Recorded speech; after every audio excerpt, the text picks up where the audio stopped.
Rain at the coast. In the valley, a chance to see a few more isolated showers yet tonight. Seaside, at the moment, we see some darker looking clouds moving up this way. Wind not quite as strong as what we had yesterday. 48 degrees, though, a little bit cooler just about everywhere across the map. Lincoln City, and you can see there looking fairly flat way out in the distance. Your breaker's only about maybe 10, 12 feet. 51 degrees for you, Lincoln City. Earlier today, we had that high surf advisory for the entire Oregon coast. Now it's just isolated to areas south of Florence, including places like Coos Bay and Port Orford over to Gold Beach. Waves there anywhere from 20 to 25 feet. Now over to the mountains, high surf advisory. Not exactly high surf advisory for the mountains. That wouldn't work out. A winter weather advisory in effect until midnight tonight, for snow accumulations anywhere from about 4 to 8 inches, in addition to winds still anywhere from about 20 to 25 miles per hour there. You can see the wind picking up right there in the branches. Mount Hood Meadows, a live look, 30 degrees right now at 5,000 feet. We expect the snow levels to continue to drop tonight. Through tomorrow morning, we could see snow as low as even 3,500 feet. So definitely including all mountain passes with more accumulations on the way. As we can see right here on radar, areas south of Portland, pretty much dry, but mostly cloudy. You go north up to Battleground, again getting a few breaks. Across Vancouver and Camas, you have a nice strip of rain there, and of course more mountain snow. But this is the way tonight's going to play out. Not equal for everybody. Some of you will get some showers, and some of you will stay mostly dry tonight. Rain total since midnight, we've picked up just about 1/10 of an inch right around Vancouver. Kelso, almost 1/4 of an inch. Had some better downpours there earlier today. Only a few hundredths of an inch, though, to report at PDX. Checking out your forecast here for the next 2 days. When will we see a nice full break in that rain? That's mostly going to be overnight through early tomorrow morning, about 7 o'clock in the morning. Most of you will be dry. Still some light snow accumulations happening through early tomorrow morning. And then we see another round come through by the time we get to about 3 o'clock in the afternoon. Most of that will be for southwest Washington, areas south of Portland, mostly cloudy but dry.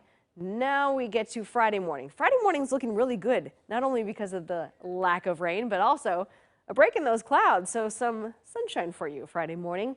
And then it quickly goes away as soon as we get to the middle of the day. And then the next wave of rain comes through. This is Friday night, 6 o'clock, first for the coast and then spreading inland for the rest of the weekend. Temperature forecast for you tonight. We will be colder tonight through tomorrow morning than we have been in the last couple of days. Morning lows will be right around the low 40s. We aren't expecting any freezing temperatures unless, of course, you're going to be spending time in Central Oregon.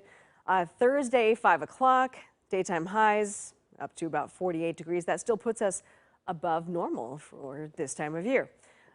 Tomorrow, again, some of those morning showers with a little afternoon break, and then back to more of that rain as soon as we get to the weekend. Daytime highs right around 47 for you through the weekend and Monday. Well, Friday looks like a good day to maybe call out sick from work and enjoy the sunshine. I could write you a note. Bad influence. Bad influence. Yeah. I'm just saying. Right. Thanks, Natasha. Yeah. Okay, up next, new year, new financial goals. The 3 things experts say you should start doing right away. And then another state legalizes marijuana. We'll show you the biggest challenge, though, for the new shops in Illinois.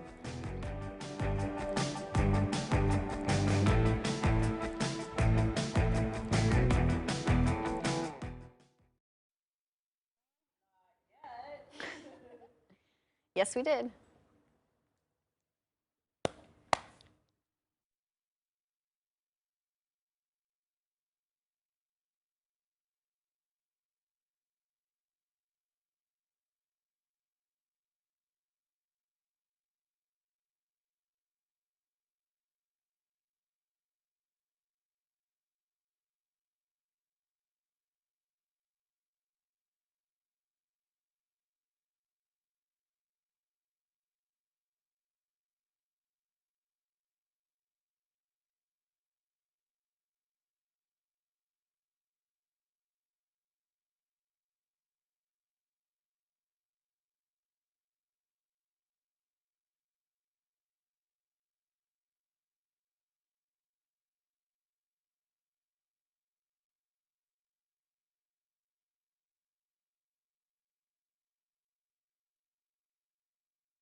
In tonight's Money Watch now, a lot of people, of course, make New Year's resolutions regarding their finances. And a new survey finds 53% of Americans hope to save more in 2020, 51% hope to pay down debt, and 35% hope to spend less. CBS News business analyst Jill Schlesinger says good financial goals include paying down debt like credit cards and student loans, also stashing some money away in an emergency fund, and maximizing your retirement account. Any combination of those three things will make you feel like a more secure person. But all three, wow, that is really starting to enter into financial freedom. And she adds that using banking apps to track spending can help you keep your New Year's resolution. Well, one thing that you probably won't be spending more money on in 2020 is gas. Gas Buddy is forecasting that gas prices will be lower than last year, but just by about 2 cents. And it won't even be true all year long. Gas prices tend to rise, remember, as refiners switch to summer blends. Gas Buddy predicts prices will be lowest in February and then peak in May. The sale of recreational marijuana is now legal in Illinois. It becomes the 11th state to allow the sale of pot. Many people started lining up hours before sales began in a Chicago dispensary. Stores opened at 6 this morning, and one store actually shuttled in customers to avoid traffic jams. I'm very happy. Very happy. We've been waiting for a long time. You know, being a boomer, I never thought this day would come. Legalization is the best thing that could happen. So a number of stores initially reported glitches in the software used to track pot sales, but they were fixed. A number of the stores ran out of some pot. The SpaceX CEO is giving us a look at what manned spacecraft missions might look like in the near future. Elon Musk tweeted out this simulation video, and it shows astronauts arriving to the launch pad in a vehicle that kind of looks like a Tesla, of course, which is a company created by Musk. The video then goes on to show the launch and docking with the International Space Station. NASA is hoping to launch the first manned SpaceX rocket in the first few months of 2020, but there has been no firm date set yet. Coming up next, firefighters are telling their story of survival after they were trapped by quickly moving fires.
Live, you're watching KOIN 6 News at 5:30. Watching out for you. Violent protests outside the U.S. Embassy in Iraq are over for now. The pro-Iranian demonstrators withdrew after 2 days, but before leaving, they set fires outside the embassy in Baghdad. They also threw rocks and Molotov cocktails at the compound. In response, U.S. Marines guarding the embassy fired tear gas while U.S. helicopters kept an eye on the unrest from overhead. The protests followed deadly U.S. airstrikes on Iranian-backed militias in Iraq this week that were in response to the killing of an American contractor. Firefighters who survived being trapped in their burning truck are now telling their story of survival. A fire in New South Wales, Australia flared up and surrounded that fire truck. Jeff, put the blanket up. When we were in there, in the thick of it, we thought that this could be it. They had to abandon the truck. Then they put on breathing gear and raced to a second truck nearby. The fire was so hot it melted brake lines and aluminum parts of the $700,000 truck. Devastating fires have been burning across Australia for months now, and most of the country is in the middle of another heat wave. Some 90,000 Jewish people gathered for a religious event at MetLife Stadium in the wake of recent attacks. They came together to celebrate a religious event. It celebrates the accomplishment of studying the entire 2,700-page ancient Jewish text called the Talmud, 1 page a day for 7.5 years. It's an explanation of Jewish laws that come from the Bible and how we get to where we practice them today. Security was increased at the stadium. 300 state police were there. Many who attended today say they refused to hide in the wake of the attacks. Growing up in the foster care system, of course, can be pretty hard on children. But tonight, our Elise Haas shows you how a dedicated foster parent and a Portland foster care charity turned life around for a local man. It goes all the way back to being taken away from my family at the age of 7. Anthony Preston and his siblings were removed from their home by the Department of Human Services. At that young age, he didn't understand why. I was confused, angry. It was like, why am I not with my family? Why am I not with my parents? That actually is the story. He later learned drugs and alcoholism were the reason he was placed in the foster care system. That's where he spent the next 14 years until he aged out at 21. He spent those first several years going from house to house to house. I honestly can't even count how many different homes I was in. Taken away from all he knew, as a child, he felt like he was living among strangers. Most of them try to do their best to make you feel comfortable, but that's really hard when when you have no idea how long you're going to stay there. The instability, chronic stress, and trauma took its toll on him. In the beginning, I got in a lot of trouble. I acted out a lot in class. Because I was angry and I was confused and didn't know what was going on. I didn't know why I was different than all the other kids. Most of the time, that bad behavior had its consequences. But from 7th grade to senior year, Anthony got to stay in the same foster home. That's where he met his closest foster brother, Shiloh Hampton. Having Shiloh with me it gave me a sense of family. It gave me a sense of being able to be a big brother, which I felt was stripped from me when I was taken out of my home and placed in the foster care system. Starved for acceptance, Anthony and Shiloh fell into the wrong crowd. He ended up going to Lloyd Center and hanging out at Holiday Park right across the street, which, if most people know, it's not necessarily the safest place. But he's hanging out with a group of friends that weren't always the best influence on him, and he ended up getting caught up in a gang-involved shooting. Shiloh was the only one hit. After that, I realized, I got to turn it around because he can't turn it around for himself, so I got to be able to do it for him. In high school, Anthony decided to find a healthier way to cope with trauma. He started sports. I got involved with, different communities that actually gave me that sense of family that I didn't actually get necessarily at home. The woman who kept him in line all those years was one strict mama, Anthony's beloved late foster mom, Mrs. Washington.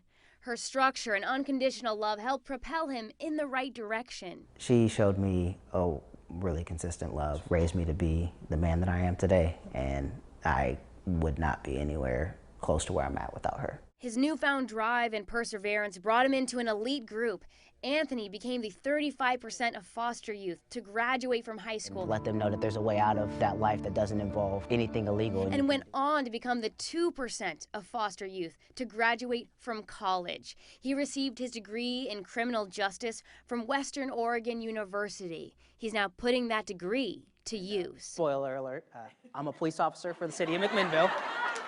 Okay. Speaking on stage at a foster care fundraiser, Anthony picks up his story with how a Portland foster care organization helped change his life too. The reason I'm telling you my story isn't to make you feel bad for me. It isn't so that you guys will feel sad and guilty and then you'll want to give a lot to Project Lemonade.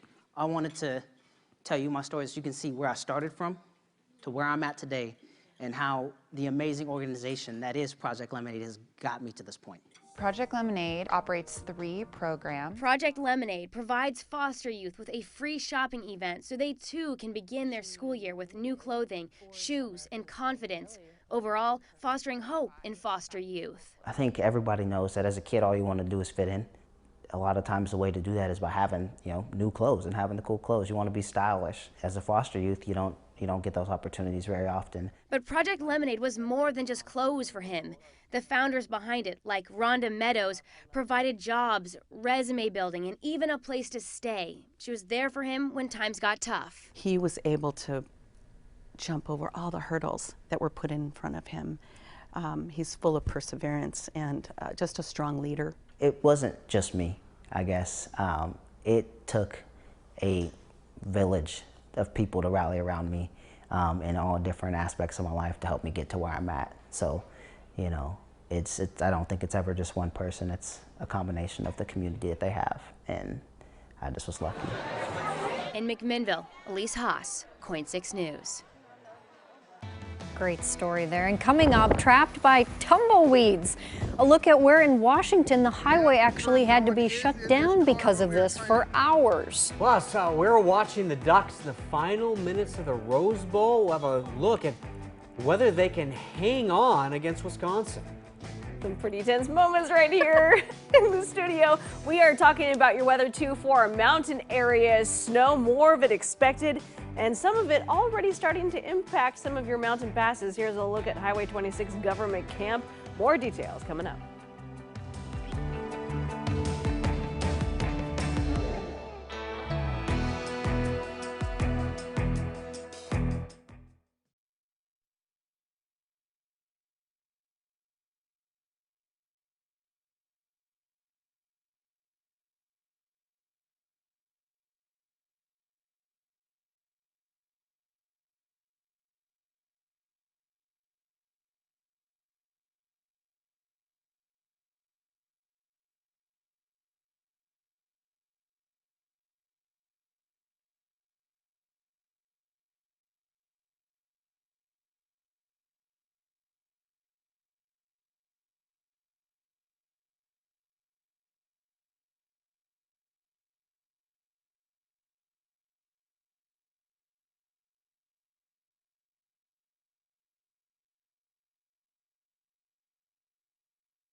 Fire investigators are trying to figure out what caused a fire at a winery in Washington County.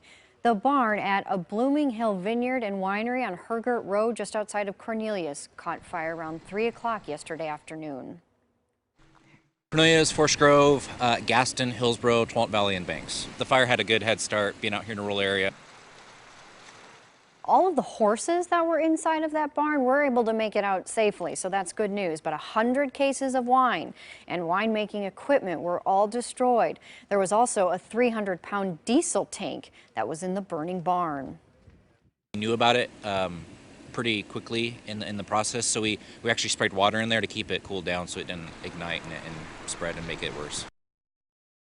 One worker did go to the hospital to be treated for smoke inhalation, but we found out that worker is expected to be okay. It was a great day to take part in a first day hike. Day use fees are waived at all state parks in Oregon and Washington. Volunteers and park rangers were also guiding people on hikes at dozens of parks, including Silver Falls State Park. The guides told hikers about the geology and ecosystems around them. Despite a morning shower, visitors packed the trails and viewpoints at Silver Falls. New at 5, bones discovered 40 years ago in an Idaho cave have been positively identified as Joseph Henry Loveless, a man who most likely died back in 1916. It's a pretty incredible story. Loveless was in prison after killing his wife with an axe, but he escaped and he was never seen again. Then in 1979 and in 1991, remains were recovered in Buffalo Cave there in Idaho, but nobody was able to identify them. But then an 87-year-old grandson agreed to meet with deputies and provided a DNA sample, and the DNA was confirmed. It was, quote, 100% consistent with a grandparent-grandchild relationship. With technology and everything that moved on, I had a great investigator who, once he digs in, he doesn't quit, and he was able to get the DNA people involved, and because of that, we're here, and it feels great. Records show he escaped jail a couple weeks right after he killed his wife in 1916. Some of his clothing was also found in the cave, but nobody knows exactly how it ended up there. Okay, take a look at this. Drivers trapped in tumbleweeds on a highway in central Washington. Hundreds of tumbleweeds are blown onto SR 240, which is just northwest of Richland. Some places they were stacked 30 feet high. And the road was closed for 10 hours as crews cleared the road. They found that abandoned car there, but fortunately, nobody was in it. But this video is just something else. I mean, look at that. And you saw the semi, how big it was, and the giant thing. Yeah. Tumbleweeds were. Pretty incredible. Okay, Adam here now. Big news of the afternoon, the Rose Bowl. It came right down to the last second. Oregon wins by 1. By 1, by the slimmest of margins. Yes, 1 point, 28-27. It literally has just gone final, so the Ducks taken care of Wisconsin. We were going to have AJ live right now. We're having a hard time just connecting with her right now. She's too excited. She is, exactly. She's busy working. But I'm telling you, this one could not have been a little more nerve-wracking. This was a nail-biter since the opening snap. Now here's the latest. Ducks win it by 1, 28-27. AJ McCord, like I mentioned, she's on the sidelines. We are going to connect with her probably at the top of the 6th. And of course, we'll have full post-game coverage, hopefully a victorious Oregon team, or including the victorious Oregon team tonight at 10 and 11 as well. Hey, other bowl games happening earlier today, and there were some traditional heavyweights, which is kind of what you'd expect to start off the new year. Alabama and Michigan in the Citrus Bowl. Jerry Jeudy, he's a lock to be a first-round pick in the April NFL draft. He had 204 yards on just 6 catches. But Harbaugh's Wolverines actually led this 13-7 before the tide turned, quite literally. The Crimson Tide completely dominated the second half. Mac Jones had 3 TD passes, 35-16. Bama wins. They finished the year at 11-2. Down in Tampa, Jennifer Hoff's Golden Gophers got a man-sized performance out of Tyler Johnson. The senior wideout became Minnesota's career receiving leader after he caught 12 balls for also 204 yards and a couple of scores. Gophers taking down number 12 Auburn 31-24. Minnesota, listen to this, finished with 11 wins. It's the first time they've accomplished that feat since 1904. So yeah, it's been quite a while. And this worth showing you from last night. The Utah Utes obviously haven't recovered from that Pac-12 championship loss. because they just got blasted by Texas, 38-10. Sam Ehlinger passing for 3 scores and also ran for another. The Pac-12 finished with Oregon's win tonight, 4-3 in bowl games this season. Not a good showing overall, though, by the conference. And we've got sad news from the sports world today. David Stern, the former longtime commissioner of the NBA, has passed away. Stern spent 30 years growing the NBA game on an international scale. The great Michael Jordan saying today that the NBA would not be what it is today without Stern's guidance. He created expansion and opportunities that few before could have ever imagined. Stern passing away after complications from a brain hemorrhage. The entire league pausing today to offer their condolences and thanking Stern for being a visionary in the NBA. Really saddened to hear of David Stern's passing. He's done a lot for the game. He's continued to help lift and elevate the game of basketball, and our prayers will go out to his family and loved ones and everybody he's touched along this way. Well, CJ and the Blazers just about an hour into leg 1 of their 5-game road trip back east. It's Carmelo Anthony making his return to the Mecca, where he's starred for nearly 7 great seasons. And hey, Melo, give the people what they want. They came to see this. Portland had a 16-9 lead early on thanks to the hot shooting of the aforementioned C.J. McCollum. That was a nice look there, but nobody on the floor has had a greater impact in the opening half than that of Mitchell Robinson. Watch this play. When this guy gets wound up, look out. I mean, this was going to probably go in without him, but he owned the paint. 16 off the bench for him. Blazers right now trying to end their 4-game skid. They trail the Knicks 51-48. Yeah, and like 8 of their next 10 games are on the road, yeah, which makes things even more difficult. The schedule gets to, starts to ramp up a little bit now, so Portland's got to start winning some of these games. Yeah.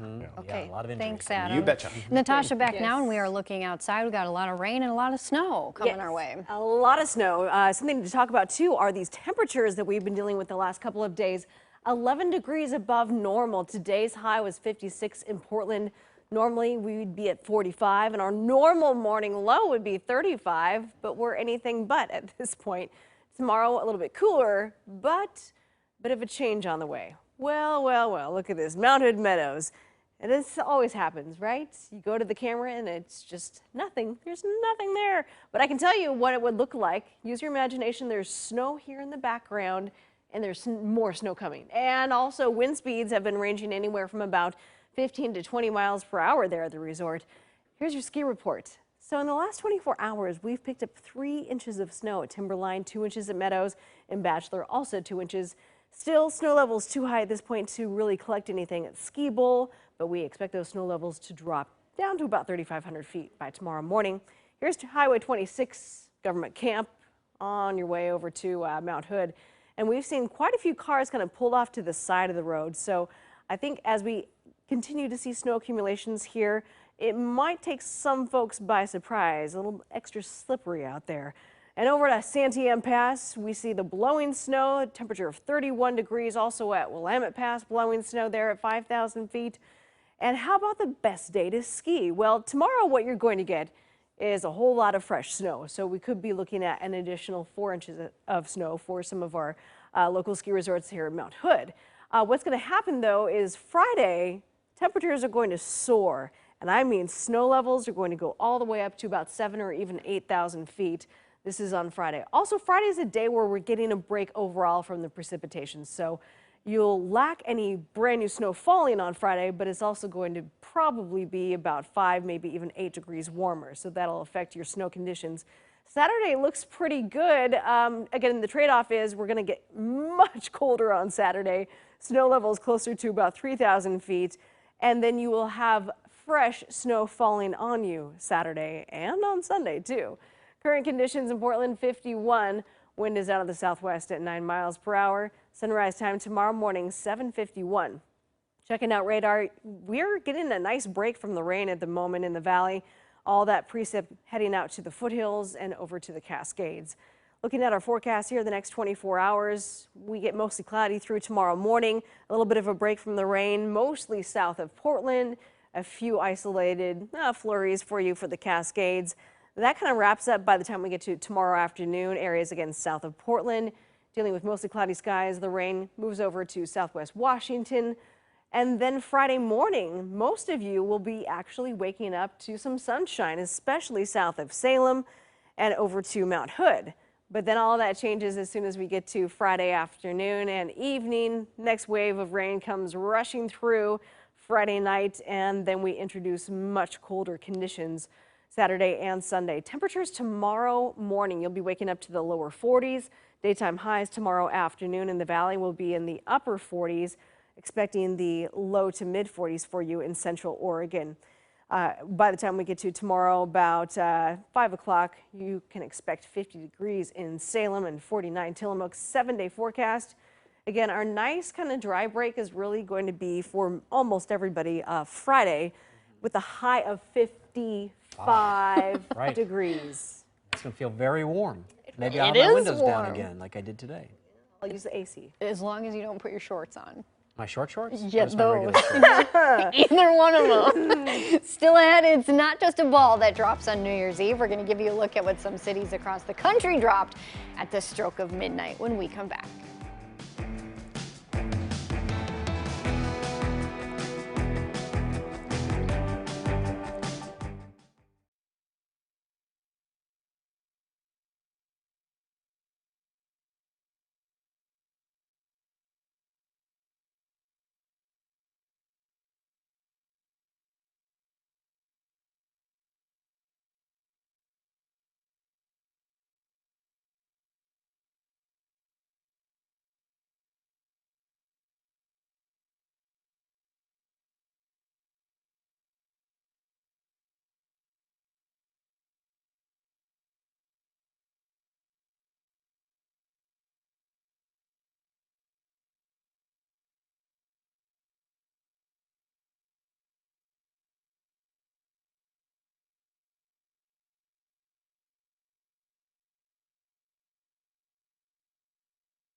New at 5, a suspected drunk driver was arrested in southeast Portland this morning.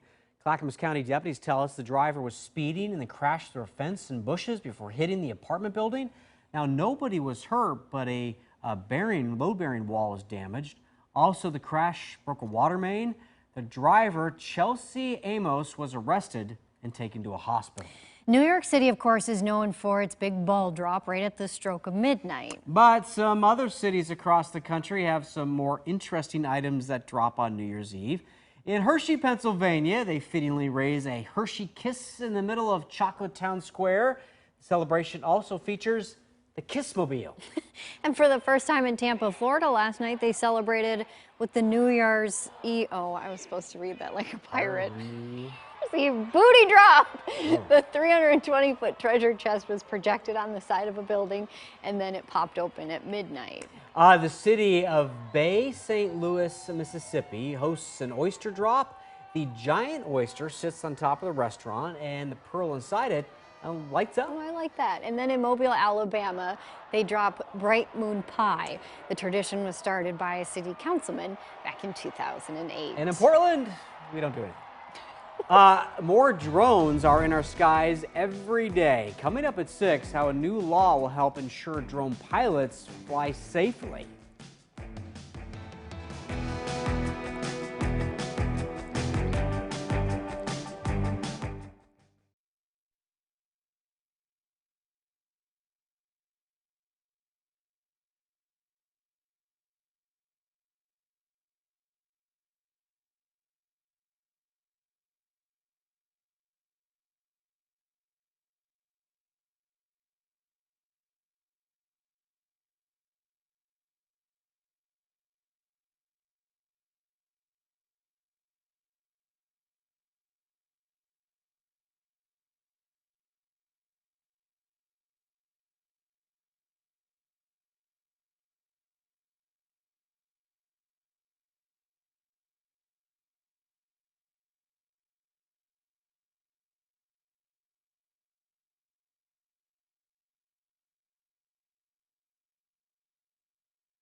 Tonight on the CBS Evening News, rising tensions in Baghdad following yesterday's U.S. embassy attack.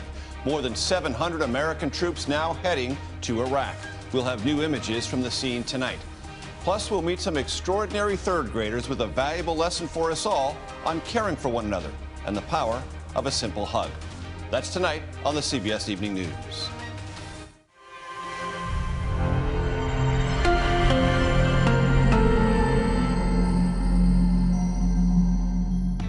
All of a sudden, we just heard a huge boom. Now at 6, a family shaken, their house battered. Now a driver is in custody thanks to an alert neighbor. Plus, a breakthrough on a 45-year-old cold case murder leads investigators to a suspected serial killer. It's a story you'll see only on Coin 6. I think it's essential for the survival of the planet. A ban on bags, one of several new laws that will impact your daily life starting today. Coin 6 News at 6 starts now. Live, you're watching Coin 6 News at 6, watching out for you. We hope you're enjoying your New Year's Day. I'm Dan Tilken in for Jeff tonight. And I'm Jennifer Hoff. Of course, we want to start with sports tonight because the Oregon Ducks are the 2020 Rose Bowl champions. Yeah, we've seen their head coach doused with Gatorade. Adam is here with the highlights. Yeah, they're going to party tonight like it's 2020, you guys. Been saving that one up for a while. Yeah, incredible. Justin Herbert returns for his senior season, and he leads the Ducks to a Rose Bowl win. It just got over minutes ago.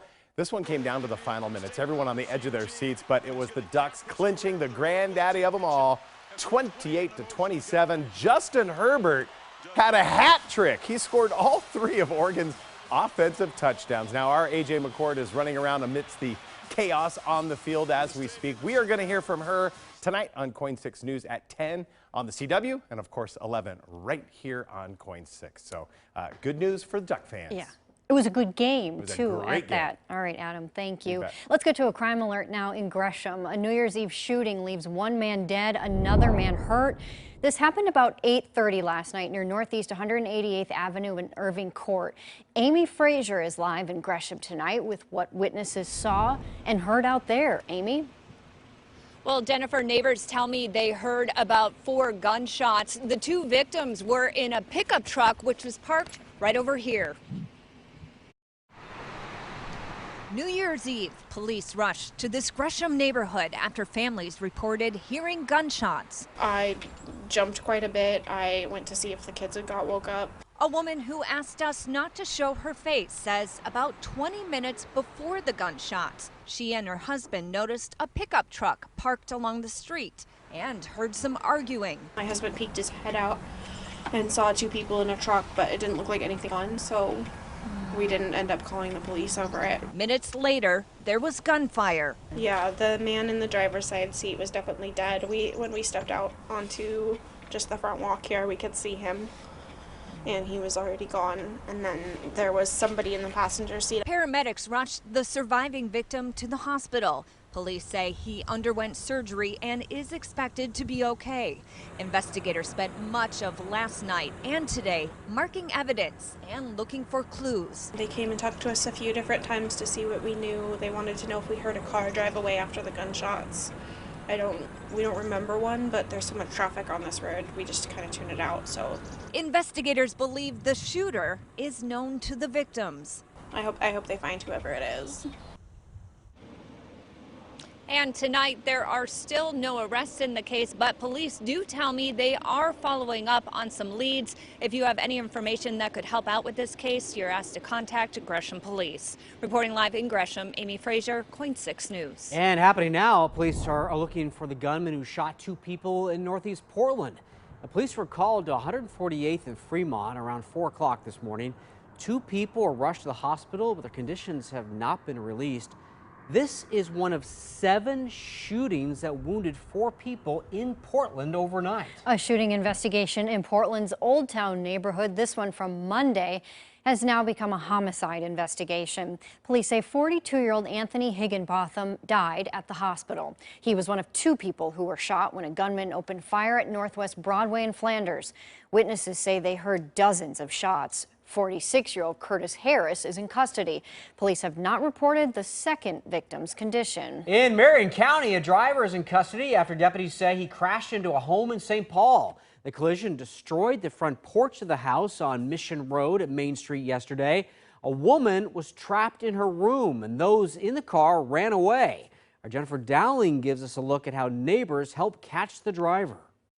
Pieces of car in my yard. Oma Boyd was left picking up the pieces of her home today after a car crashed into her porch just before the end of the new year. There's glass all over my living room, and it went clear into our dining room, which is halfway across the house. Oma was babysitting a 3-year-old at the time. She said she had just put the baby down for a nap when the driver came crashing through. Baby had already fallen asleep, and all of a sudden we just heard a huge boom.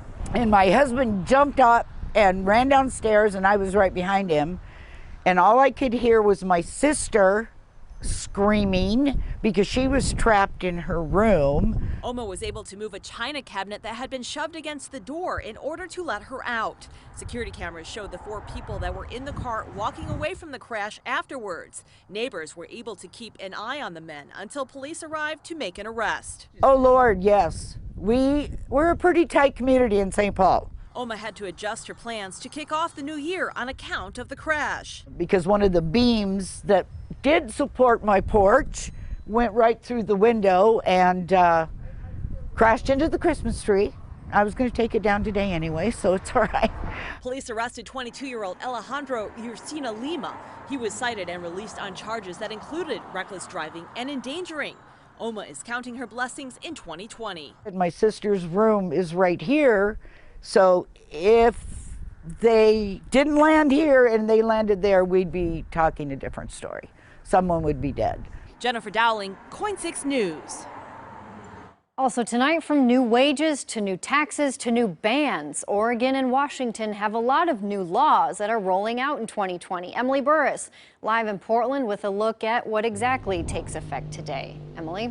Yeah, Jennifer, you can say goodbye to plastic bags and hello to cyclists doing something called the Idaho Stop. Chances are at least one of these new laws has some kind of impact on your life, and they all went into effect today.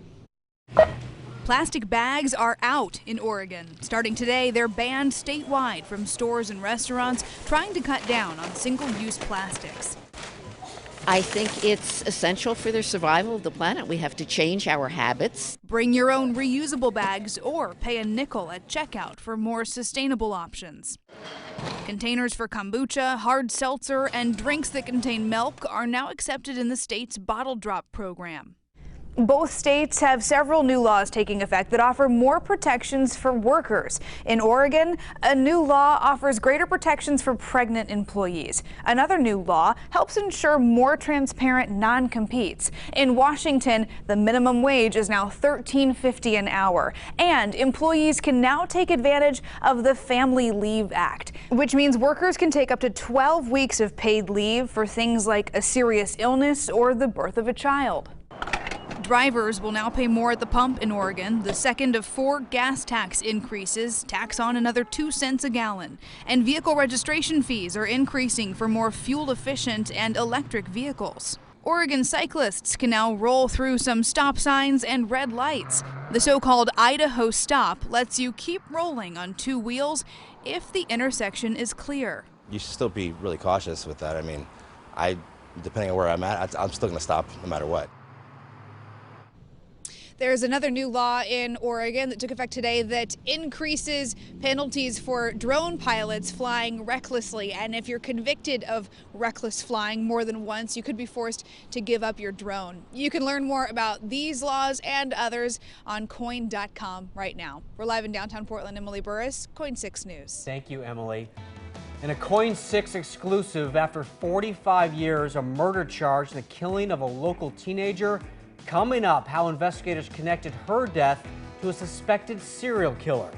And we are talking about mountain snow, and for some of you, this means tough driving tonight. This is Willamette Pass right now. Temperature of 31 degrees, blowing snow. Talking about that winter weather advisory and what you can expect heading into the weekend. Coming up.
Big sports news tonight, and for Ducks fans, Oregon Ducks, of course, the 2020 Rose Bowl champions. It was a nail-biter. AJ McCord is live on the field in Pasadena where she's talking to the Ducks about the win.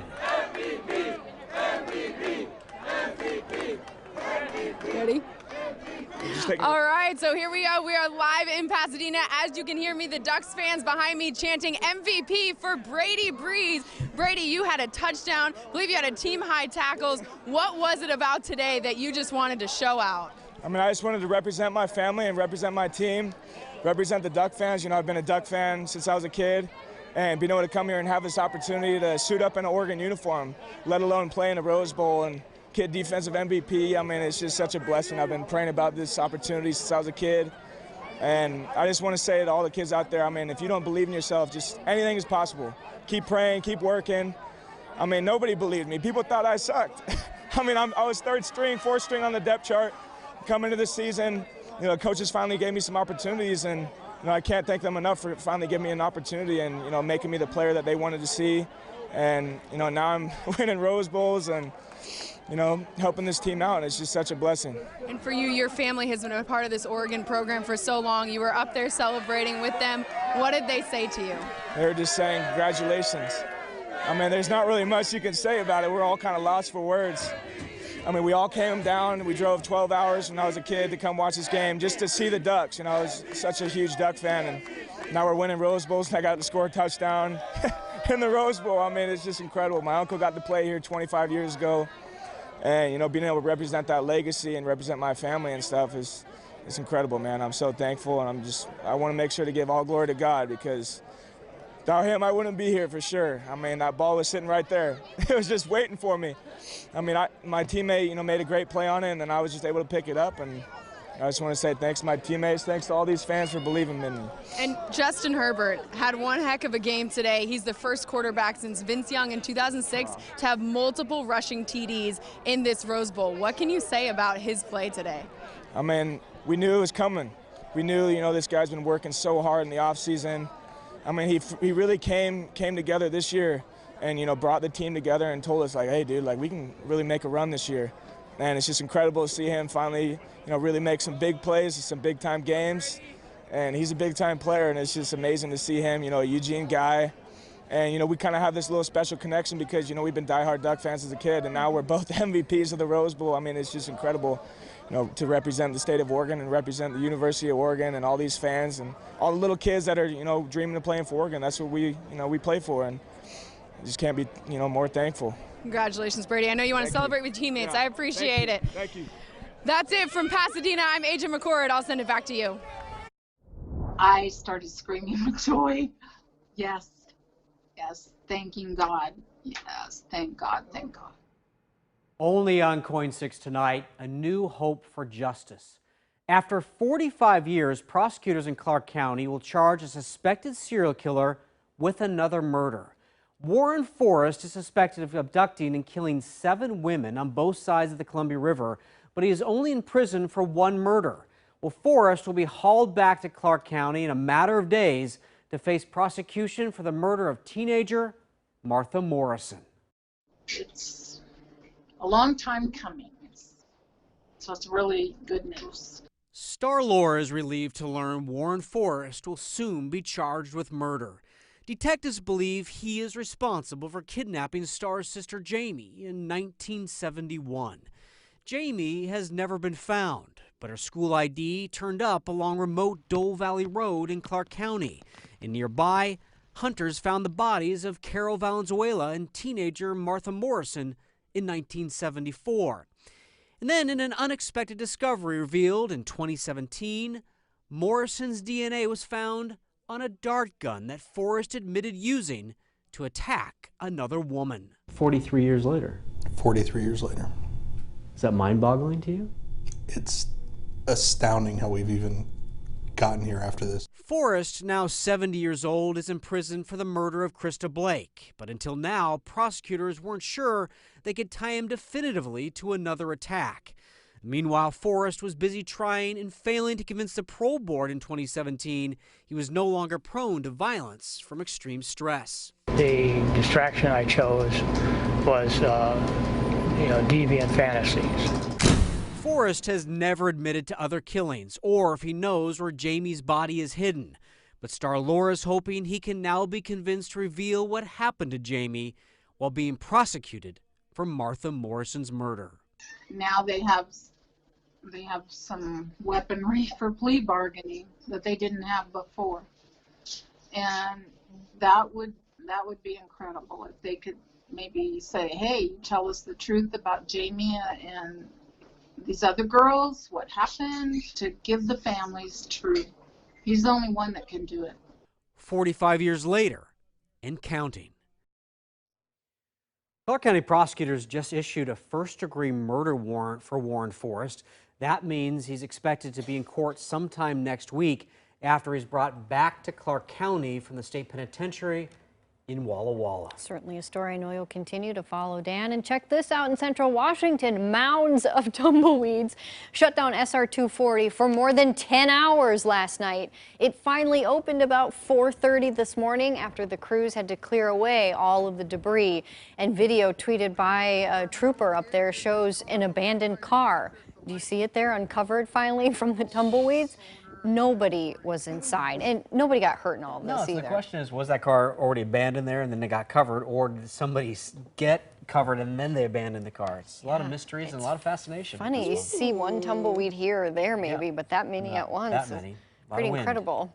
And speaking of wind, that's what we're dealing with today. Yeah, certainly. And just to take a look at some of the maximum wind gusts from today, anywhere from 40 to 55 miles per hour. Take a look over at Yakima, 43 miles per hour, Pendleton up to 48. When you get gusts up to that speed, now we're talking about some damaging winds, and certainly winds that can carry multiple tumbleweeds.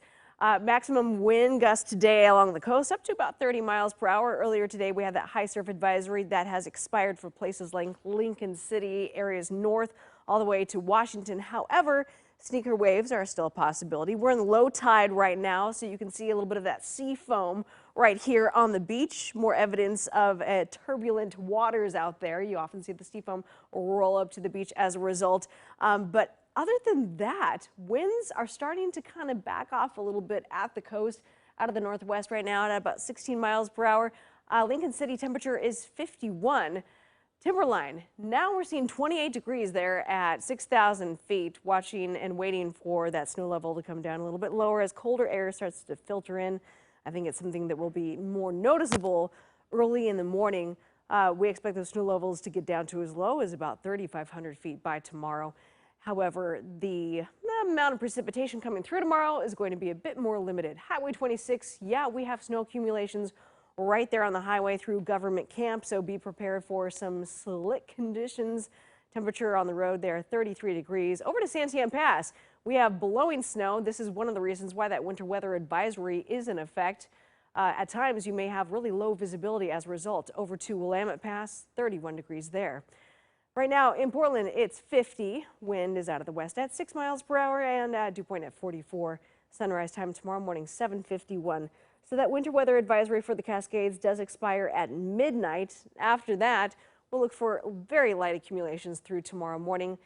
Checking out radar at the moment, a few isolated showers hanging around the west side of the metro over to the West Hills and up along I-5, just along the Columbia River, heading up to Ridgefield and over to Woodland. Other than that, most areas are starting to dry out right now. Checking out how much snow could we see here in the next 24 hours. We expect most of it to pretty much come to an end by the time we get to about 3 o'clock, because as soon as that cold air arrives, guess what happens after that? As we get to Friday, much warmer air moves in, and we're talking about snow levels on Friday up to about 7,000 to 8,000 feet. Also at that time, we're going to be drying out for Friday. Temperatures across the state are going to be well above normal by Friday. But take a look at what we could see here. Government Camp, possibly an additional 3 inches of snow. Places like Timberline and Mount Hood Meadows, we're expecting snow accumulations closer to about 6 inches. Now your forecast heading into the weekend. You'll get that nice dry break starting Thursday afternoon south of Portland. And then Friday morning, you might even get a little bit of sunshine in the mix. But by Friday afternoon and Friday evening, more of that rain arrives and lower snow levels down to 2,500 feet over the weekend. and plenty of snow accumulations taking us perhaps closer to about a foot of snow for the Cascades and our ski resorts by the time we get to Sunday night. And then perhaps as we get to the middle of next week, we'll have more of a break from this wet weather. But getting this at least through tomorrow morning. Morning temperatures in the valley will be in the lower 40s. Afternoon high temperatures, again, will be right around 49 to 50 degrees. But take a look at this 7-day forecast. Friday's high, 55. After that, we're in the upper 40s and more chances for rain next week. A lot of rain coming. Thanks, Natasha. We'll be right back.